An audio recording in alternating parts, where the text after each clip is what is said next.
Hello friends, आप सभी का स्वागत है हमारे चैनल करंट स्टडी पॉइंट में। तो हमारा टॉपिक चल रहा है स्पीड, टाइम एंड डिस्टेंस। तो पार्ट 2 इसका स्टार्ट करते हैं। चलिए आज के पहले क्वेश्चन पर। आज का पहला क्वेश्चन है आपके सामने। इसमें लिखा है ए तथा बी की चालों का अनुपात 3:4 है। एक निश्चित दूरी बी ने 24 मिनट में तय की। इस दूरी को तय करने में ए कितना समय लेगा? तो चलिए देखते हैं। दोनों की चाल का अनुपात दे रखा है ए और बी की 3:4। ये इनकी स्पीड है। मैंने कल आपको बताया था स्पीड और टाइम का होता है उल्टा संबंध। तो ये हो जाएगा 4:3। ये आ गया हमारा टाइम। क्वेश्चन में आपको बी का टाइम दे रखा है 24 मिनट में तय करिए उसने कोई एक निश्चित दूरी। तो हमारे यहाँ पे बी ने 3 टाइम लिया है। भाई क्वेश्चन में हमारे यहाँ पे लिया है 3 पॉइंट, क्वेश्चन में ले रहा है वो 24। ये दोनों आपस में क्या हो जाएंगे? इक्वल। अब एक पॉइंट की वैल्यू यहाँ से आ जाएगी 24/3, यानी कि एक पॉइंट की वैल्यू हो जाएगी 3×8=24। क्वेश्चन में लिखा वही दूरी ए से अगर तय करानी हो तो वो कितना समय लेगा? एक पॉइंट की वैल्यू हमारे पास आ चुकी है 8, तो इसमें मल्टीप्लाई कर लेंगे हम 8 की। 8 चौक 32। ये 24 मिनट थी, तो यहाँ पे ये 32 क्या जाएंगी? मिनट। तो 32 मिनट का समय लगेगा आंसर। आपको इसमें क्या याद रखना है? बस स्पीड और टाइम का उल्टा संबंध होता है। टाइम बराबर रख दिया हमने टाइम के और मल्टीप्लाई कर दिया हमने जिसका पूछा है। कर लीजिए इसे नोट।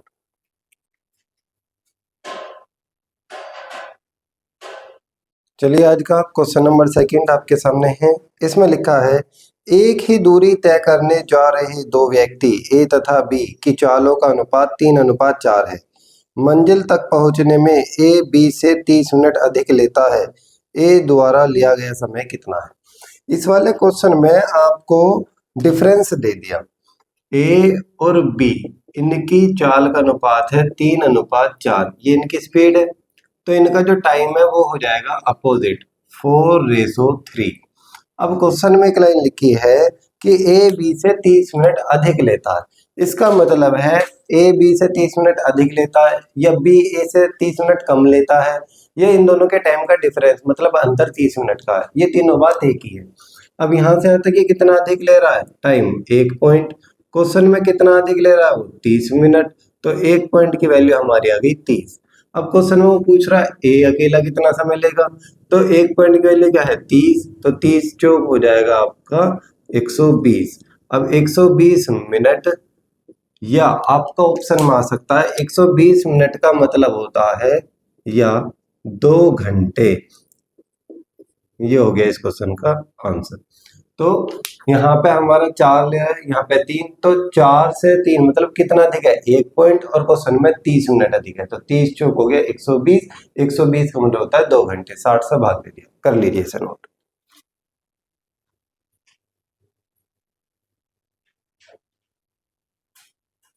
चलिए आज का नेक्स्ट क्वेश्चन है क्वेश्चन नंबर 3। इसमें लिखा है ए बी से 2 गुना तेज दौड़ता है तथा बी सी से 3 गुना तेज दौड़ता है। एक दूरी सी ने 42 मिनट में तय की हो तो ए को इस दूरी को तय करने में कितना समय लगेगा? इस वाले क्वेश्चन में रेशो भी हमें अपने आप बनाने हैं, तो रेशो बना लेंगे हम। ए बी सी 3 पर्सन है, ए बी सी। अब यहाँ पे हम पहले इनकी वो रख रहे हैं। इन्होंने कैसे लिखा है कि ए बी से 2 गुना तेज दौड़ता है, यहाँ से यहाँ तक हो जाएगा 2 गुना। और बी सी से है 3 गुना, तो बी यहाँ पे सी से है 3 गुना। तो सी का किसी से कोई मतलब नहीं है, तो हम सी को मान लेंगे यहाँ 1। और 1 का 3 गुना क्या हो जाएगा? 3। और 3 का 2 गुना हो जाएगा 6। ये आ गई इनकी स्पीड, क्योंकि तेज गुना वो दौड़ रहा है। अब क्वेश्चन में हमें क्या निकालना है? टाइम। अब टाइम निकालने के लिए स्पीड और टाइम का उल्टा संबंध होता है, लेकिन जब 2 से ज्यादा हो तो आपको हमेशा क्या करना है? इनका लेना है एलसीएम। और एलसीएम 6 3 1 का आएगा 6। इस एलसीएम को बारी बारी से हम ए बी सी से भाग दे देंगे। तो अगर 6 को हम 6 से भाग देंगे तो आ जाएगा 6 कम 6। 3 से भाग देंगे 3 दूनी 6, और 1 से भाग देंगे तो आएगा 6। ये आगे इसका टाइम का अनुपात। अब क्वेश्चन में हमसे पूछ रहा है वो कि सी का टाइम उसने दे दिया और ए का टाइम पूछ लिया। तो सी का टाइम हमारे पास यहाँ पे कितना है? 6 पॉइंट। क्वेश्चन में है 42। तो एक पॉइंट की वैल्यू हमारी आ जाएगी 42/6 यानी कि 6 सत्ते 42। एक पॉइंट की वैल्यू हमारे पास आ गई है 7। अब वो पूछ रहा है आपसे ए ने कितना टाइम लिया, तो ए हमारे पास एक ही पॉइंट लेता है मतलब एक टाइम, तो 7 एक कम हो जाएगा 7, तो यहाँ पे वो जो टाइम लेगा उस दूरी को तय करने में, तो टाइम लेगा 7 मिनट का। ये हो गया इस क्वेश्चन का आंसर। ये हमारा समय लेगा 7 मिनट। कर लीजिए इसे नोट।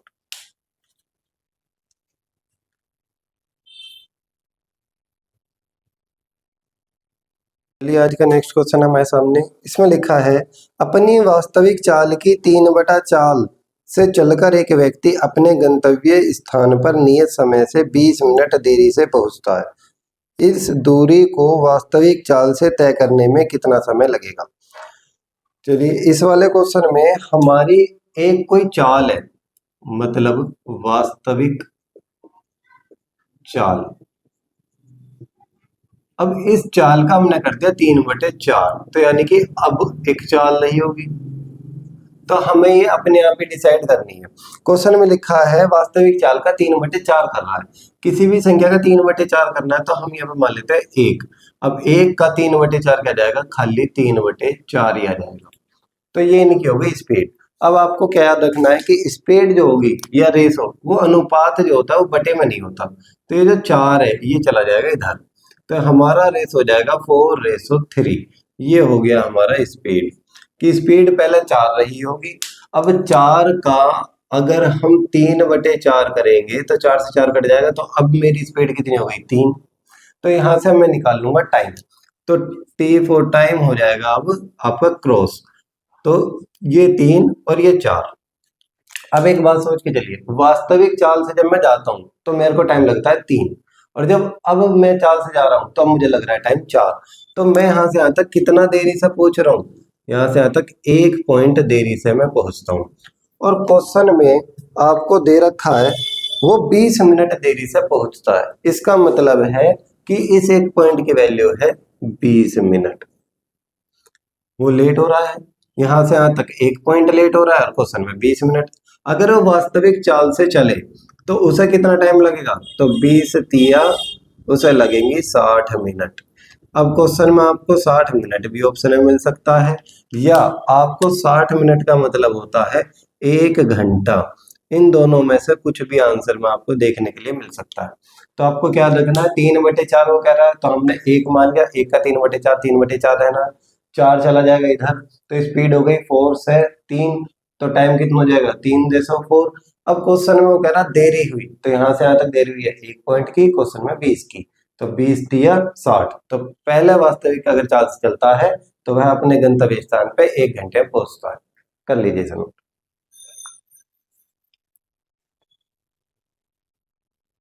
नेक्स्ट क्वेश्चन आज का, इसमें लिखा है एक कार अपनी वास्तविक चाल की 7/11 चाल से चलकर कुछ दूरी 22 घंटे में तय करती है। यदि यह कार अपनी वास्तविक चाल से चलती तो यह दूरी तय करने में कितने समय की बचत होती। तो क्वेश्चन में 7/11 चाल कर देता है, यानी कि पहले और अब। तो पहले आपको चाल माननी पड़ेगी 1, और इस 1 का 7/11 हो जाएगा 7/11। अब ये नीचे वाली संख्या इधर चली जाएगी, अगर इधर अपोन में होती तो उधर चली जाती, ये आपको याद रखना है। तो स्पीड हमारी हो जाएगी 11:7। तो यहाँ से टाइम निकल के आ जाएगा 7:11, ये इधर आ जाएगा ये इधर आ जाएगा। क्वेश्चन में दिया है कि अब उसे 22 घंटे का समय लगता है। अब हमें यहाँ पे कितना समय लग रहा है 11, 11 पॉइंट के लिए क्या हो जाएगी 22। अब 1 पॉइंट के लिए क्या आ जाएगी ऐसा 22/11, यानी कि 11 दूनी 22। 1 पॉइंट की वैल्यू मेरी आ गई 2। क्वेश्चन में उसने ये नहीं पूछा कि वह पहले की चाल से चलता तो उसे कितना समय लगता, वो कह रहा है पहले की चाल से चलता तो उसे कितने समय की बचत होती, यानी कि इन दोनों का पूछा उसने डिफरेंस। तो यहाँ पे इन दोनों का डिफरेंस 11 में 7 घटा हो जाएगा 4, और 1 पॉइंट की वैल्यू 2 है, तो हम कर लेंगे 4 गुणा 2 यानी कि 8। 8 मिनट की वह बचत कर लेगा। अगर आपको डायरेक्ट नहीं करना तो हमें करना पड़ेगा, 1 पॉइंट के लिए 2 है तो 7 दूनी 14, यहाँ पे उसे पहले 14 मिनट लग रही हैं और अब यहाँ पे लग रहे हैं आपको 22, तो इनके टाइम की बचत है 8, तो वह 8 समय बचा लेगा। मिनट है तो मिनट आंसर हो जाएगा, अगर घंटे हैं तो घंटे। ये बात आपको याद रखनी है, कर लीजिए इसे नोट।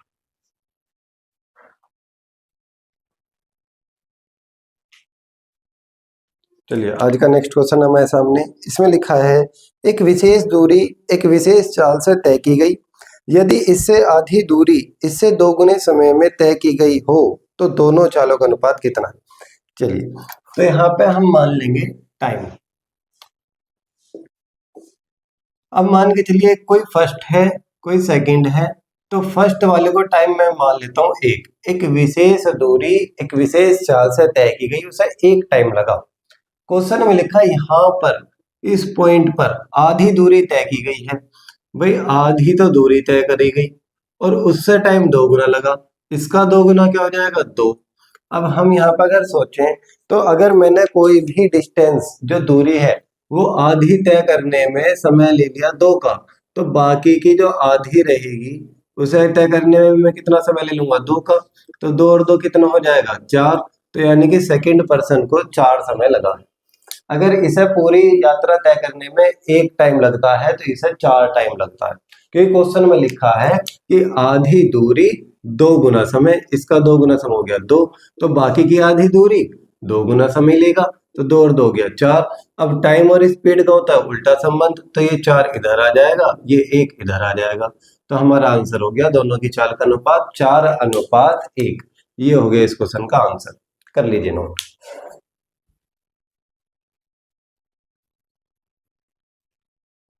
लास्ट क्वेश्चन है हमारे सामने, इसमें लिखा है दो रेलगाड़ियों की चाल 6:7 के अनुपात में है, यदि दूसरी रेलगाड़ी 4 घंटे में 364 किलोमीटर चले तो पहली रेलगाड़ी की चाल कितनी है।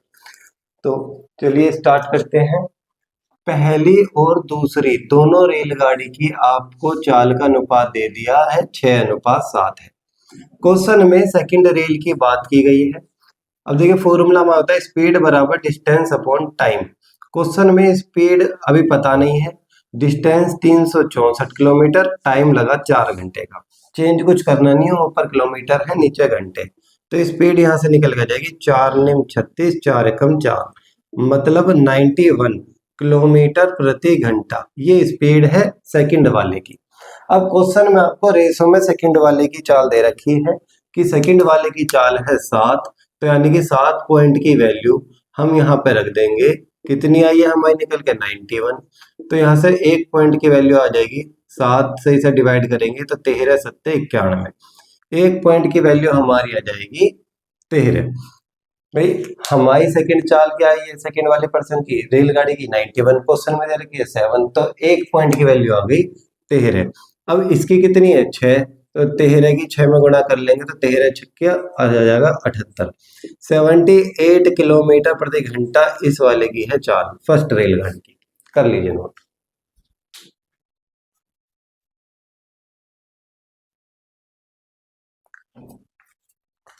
आज की डेली 7 क्वेश्चन क्लास आपकी यहीं समाप्त होती है।